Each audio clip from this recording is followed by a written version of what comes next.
ഇതൊരു സംഘടനയാണ്, മറ്റേതൊരു സമുദായമാണ്. ഇവിടെ നമുക്ക് നമ്മുടെ ഈ തിരുത്തി വന്ന പി സി ജോർജിനെയാണ് വേണ്ടത്. അദ്ദേഹം തിരുത്തിയേക്കും എന്ന് പ്രതീക്ഷിക്കുകയും ചെയ്യുന്നു. അത് അങ്ങനെ തന്നെ ആകുമെന്നും കരുതാം അല്ലേ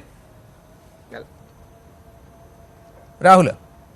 അല്ല, പെട്ടെന്ന് രണ്ട് കാര്യങ്ങൾ. അപ്പൊ ഓർക്കേണ്ട രണ്ട് മൂന്ന് കാര്യങ്ങളെ, ആരെയും കുറ്റം പറയുന്നതിലൂടെ ആരും നന്നാവുന്നില്ല, പകരം എല്ലാരെയും ചേർത്ത് നിർത്തുന്നതിലൂടെയാണ് ഐക്യം ഉണ്ടാകുന്നത്. RSSന്റെ സർസംഘ് ചാലകായിരുന്ന സുദർശൻജിയുടെ ചരിത്രത്തിൽ അദ്ദേഹം പറയുന്നുണ്ട്, അദ്ദേഹം ഒരു ഈദ് ദിവസം പള്ളിയിൽ പ്രാർത്ഥന അർപ്പിക്കാം എന്ന് പറഞ്ഞ് പോകുന്ന രസകരമായ ഒരു കാഴ്ചയുണ്ട്. അല്ലെങ്കിൽ ഇപ്പോഴത്തെ സർസംഘ് ചാലക് മോഹൻ ഭഗവത്ജി ഒരുപക്ഷെ ബാക്കി സെക്യുലറിസ്റ്റുകൾ പറയുന്നതിനേക്കാൾ ശക്തമായി എല്ലാ പള്ളിയുടെയും താഴെ ശിവലിംഗം തിരയേണ്ട, അങ്ങനെ ശിവലിംഗം തിരയുന്നവർ നേതാക്കന്മാരാകാൻ നോക്കുന്നതാണ് എന്ന് പറയുന്ന സർസംഘ് ചാലക് അടക്കം ഉണ്ടാകുന്ന, അല്ലെങ്കിൽ അജ്മേർ പള്ളിയിലേക്ക് നന്നായി ചാദർ കൊടുത്തുവിടുന്ന പ്രധാനമന്ത്രി ഉണ്ടാകുന്നതാണ്. നമ്മുടെ ഇടയിലൊക്കെ തർക്കങ്ങൾ കാണും, പക്ഷെ അത് പരിഹരിക്കാൻ ഒരു ഫ്രെയിംവർക്ക് വേണം. ആ ഫ്രെയിംവർക്ക് യഥാർത്ഥത്തിൽ വലിയൊരു പരിധിവരെ കേരളമാണ്. നമ്മുടെ കേരളത്തിന്റെ നന്മ എന്താ?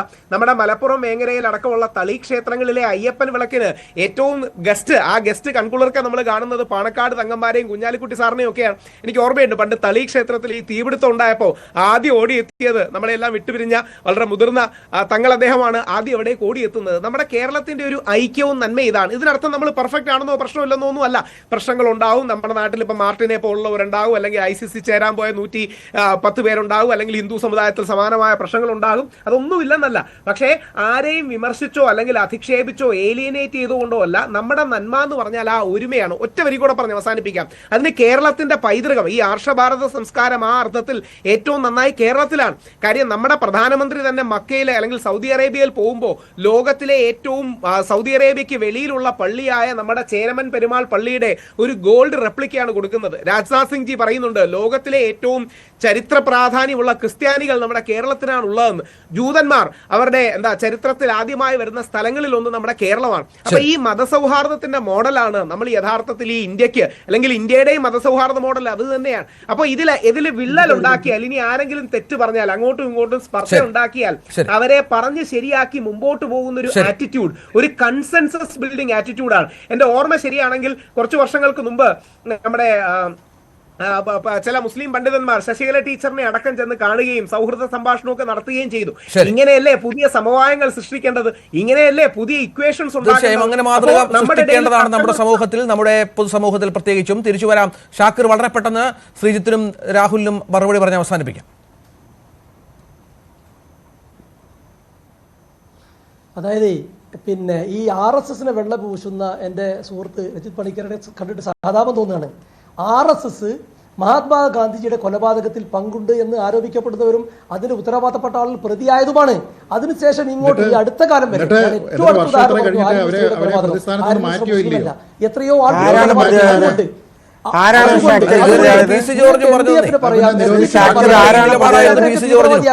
അവരെയൊക്കെ തീവ്രവാദിയാക്കാം.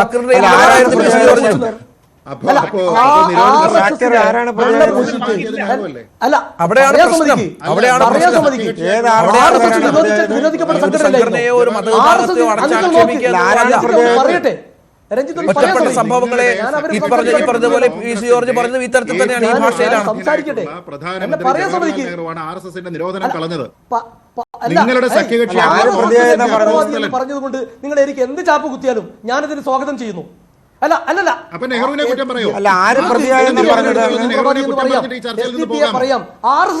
ചർച്ചയിൽ നിന്ന് പോകുന്നതിന് മുമ്പ്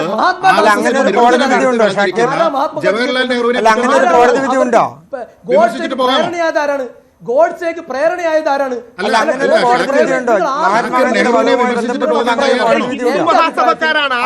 നെഹ്റുവിനെ ആദ്യം അല്പം ചരിത്രം പഠിക്കുക, ആദ്യം ഷാക്കിർ അല്പം ചരിത്രം പഠിക്കുക,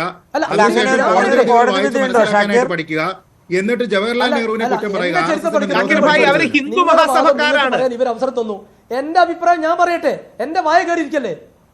ഷാക്കിർ പറഞ്ഞ അങ്ങനെ ഒരു കോടതി വിധി ഉണ്ടോ? ഷാക്കിറിന്റെ കയ്യിലുണ്ടോ? ഷാക്കിറിന്റെ കയ്യിൽ അങ്ങനെ ഒരു കോടതി വിധി ഉണ്ടോ? എന്റെ വാദം ഞാൻ ആവർത്തിക്കുന്നു. നിങ്ങൾ നോക്ക്, ഞാൻ RSS നിരോധിക്കപ്പെട്ട സംഘടനയിലായിരുന്നോ? ഒരു കാലത്ത് RSS നിരോധനം മാറ്റിയ നെഹ്റുവിനെ കുറ്റം പറയുന്നത് നിരോധിച്ചത്. നിരോധനം മാറ്റിയത് എന്തിനാ? നെഹ്റു എന്തിനാ നിരോധനം മാറ്റിയത്? നെഹ്റു എന്തിനാണ് ആർഎസ്എസിന്റെ നിരോധനം മാറ്റിയത്? ഞങ്ങൾ പറയുന്നത് ഷാക്കിർ എന്താ ആ ചോദ്യത്തിന് മറുപടി ഇല്ലാതെ? തീവ്രവാദവും ഷാക്കിറിന് എന്താണ് ആ ചോദ്യത്തിന് മറുപടി ഗാന്ധിവധത്തിൽ അങ്ങയുടെ കയ്യിൽ ചോദ്യത്തിന് മറുപടി പക്ഷപാതം പറയാൻ പെരുമാറും. ഞാൻ ഒറ്റ കാര്യം രാമക്ഷേത്രം ഉണ്ടാക്കിയ അയോധ്യയിലെ ഫൈസാബാദിൽ ഏറ്റവും കൂടുതൽ ഹൈന്ദവ ആർഎസ്എസിന്റെ നിരോധനം മാറ്റിയ ജവഹർലാൽ നെഹ്റു അത് മാറ്റിയത് എന്തിന് അദ്ദേഹത്തിന് നിങ്ങൾ കുറ്റപ്പെടുത്തുമോ? പള്ളി പൊളിച്ച് പിന്നെ രാമക്ഷേത്രം ഉണ്ടാക്കുന്നത് ആ പള്ളി പൊളിച്ച് ക്ഷേത്രം ഉണ്ടാക്കിയത് ഞങ്ങൾ അംഗീകരിക്കുന്ന ഹൈന്ദവ മതവിശ്വാസികൾ ആർഎസിന്റെ നിരോധനം എടുത്തു കളഞ്ഞ നെഹ്റുവിനെ ഒന്ന് കുറ്റം പറയോ പ്ലീസ്? ഷാക്കിർ ഭായ് ഒരൊറ്റ കാര്യം ഷാക്കിർ ഭായ് ഹിന്ദു മഹാസഭക്കാരാണ് ഗാന്ധിജിയെ കൊല്ലാൻ കൂട്ടുനിൽക്കുന്നത്. ഷാക്കിർ ഭായ് ഒറ്റ കാര്യം, ഹിന്ദു മഹാസഭക്കാരാണ്, RSSകാരല്ല. ഗോഡ്സെ RSS വിട്ടുപോവുകയും RSSന് വേണ്ട ശരി, നമുക്ക് ആ വിഷയം മറ്റൊരു അവസരത്തിൽ ചർച്ചയ്ക്കെടുക്കാം. ദയവായി എന്റെ പാനലിസ്റ്റുകൾ ക്ഷമിക്കണം. ശ്രീ CK ഷാക്കിർ, ശ്രീജിത്ത് പണിക്കർ, ശ്രീ കൃഷ്ണദാസ്, ഒപ്പം ശ്രീ രാഹുൽ ഈശ്വർ ഈ ചർച്ചയുടെ ഭാഗമായതിന് സമയക്കുറവുണ്ട്, ദയവായി ക്ഷമിക്കണം. എന്റെ ചോദ്യം ന്യൂസ് 18ന്റെ പ്രൈം ഡിബേറ്റ് പോളിലൂടെ പ്രേക്ഷകരോട് ചോദിച്ചത് അത് വളരെ പ്രധാനപ്പെട്ട ചോദ്യമായിരുന്നു. അതിൽ PC ജോർജ് നിലപാട് മാറ്റുമോ എന്നുള്ളതായിരുന്നു. നിലപാട് മാറ്റില്ല എന്നാണ് ഭൂരിഭാഗം പ്രേക്ഷകരും അഭിപ്രായപ്പെട്ടത്. പ്രൈം ഡിബേറ്റ് പൂർണ്ണമാകുന്നു.